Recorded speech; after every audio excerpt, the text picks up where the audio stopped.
Hope all is well, man. This is Chris, yours truly with That Square Sports Podcast. And I'm coming to you live once again, letting you know I don't know where you can start, but I definitely know where you can finish with hitting that subscribe, like, and comment. All right, this is the Houston Texans mock draft with no trades. And of course, always, this is the best team of the 32 teams in the NFL. This is personally my favorite team. So I had fun doing this mock draft. I hate the fact that we did give up our first round pick to the Minnesota Vikings. That did hurt my feelings a lot, but hey, it is what it is, and definitely was what it was. Nick, he's been nothing but short of greatness since he's been a GM for us. So, I have to trust in my boy. And respectfully, he's, like I said, he's picked pretty good draft picks. He's nailed most of it. He's worked with what he's worked with.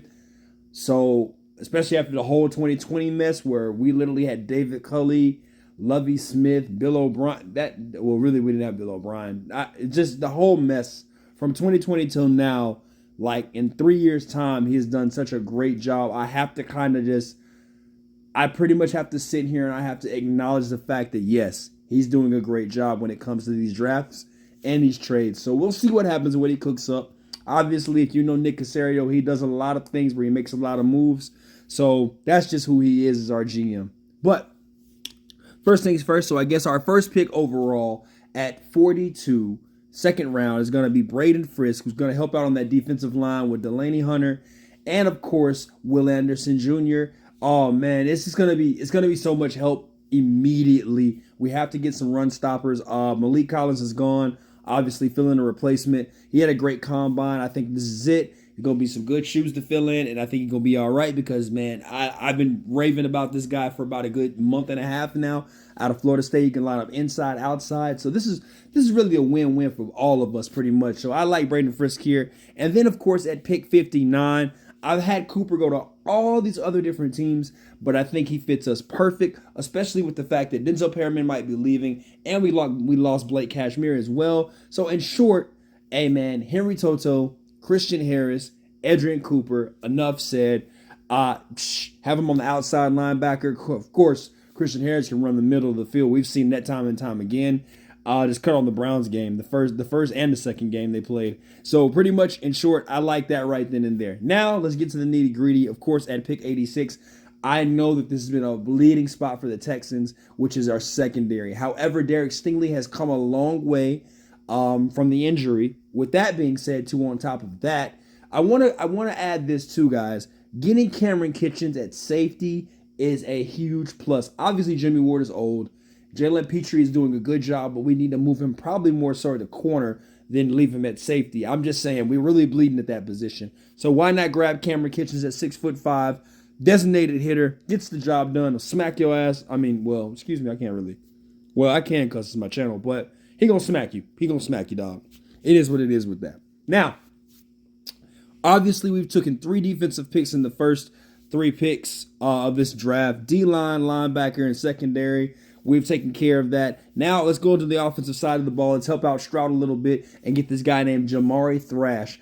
Obviously, we haven't had much luck with John Mechie, and we're still working on finding that number 3 receiver with Xavier Hutchinson and John Mechie. But if we bring in Jamari Thrash, I think he solidifies that right away. Or him and Hutchinson fight for it. I know we re-signed Noah Brown, but obviously we need to look to the future at receivers as well. Noah Brown was a good stint he had against Tennessee in the Cleveland game. But realistically speaking, guys, we really got to find a true weapon X to help out with Nico and Tank Dell. So I do think that Jamari Thrash is the guy that we're looking for.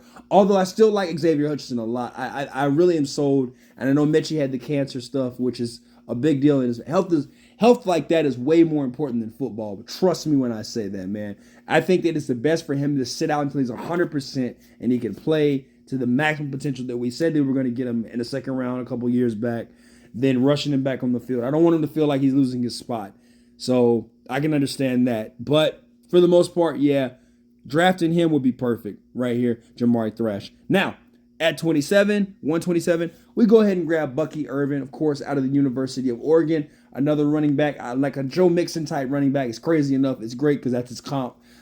Catch out the backfield, move in between the tackles, can run, could just do it all, man. You know, Dameon Pierce had a whiff last year. And kind of, as Texans fans, you kind of were like, dang, man, I'm glad we picked up Dalvin Singletary. So Damian Pierce really has to step it up.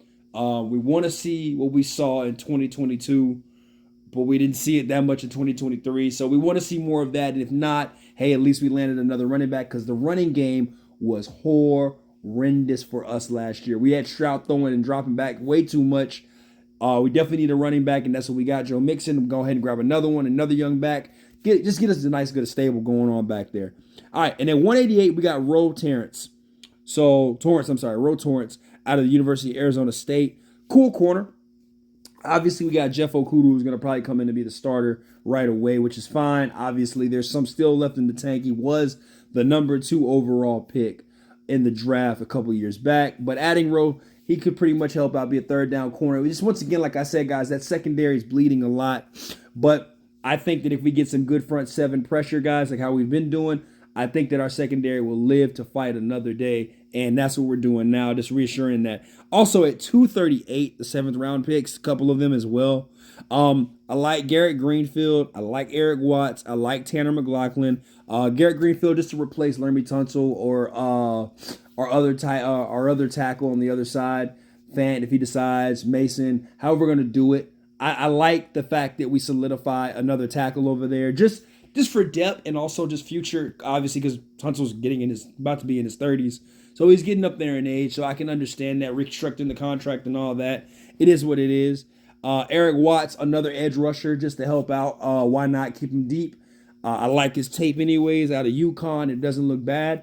You guys can go check it out yourself. And then, of course, Tanner McLaughlin at tight end. Pretty much Dalton Schultz, Robin Jordan got that on lock. But we've been drafting the tight end every year, and we haven't really missed. He could be a blocker, extra guy, something like that, special teams, so on and so forth, things of that nature. With that being said, though, hey, all my Texans fans, man, please holla at me. Let me know what you guys think. I will be doing one with trades, but it's not going to be too much different from this one, to be honest with you. But with that being said, though, guys, let me know, hey, we are the best team. We are the AFC South champs. So in your face, Titans and Colts fans and Jag fans. Everybody else in the league, though, we coming. We here to stay. Let's get it.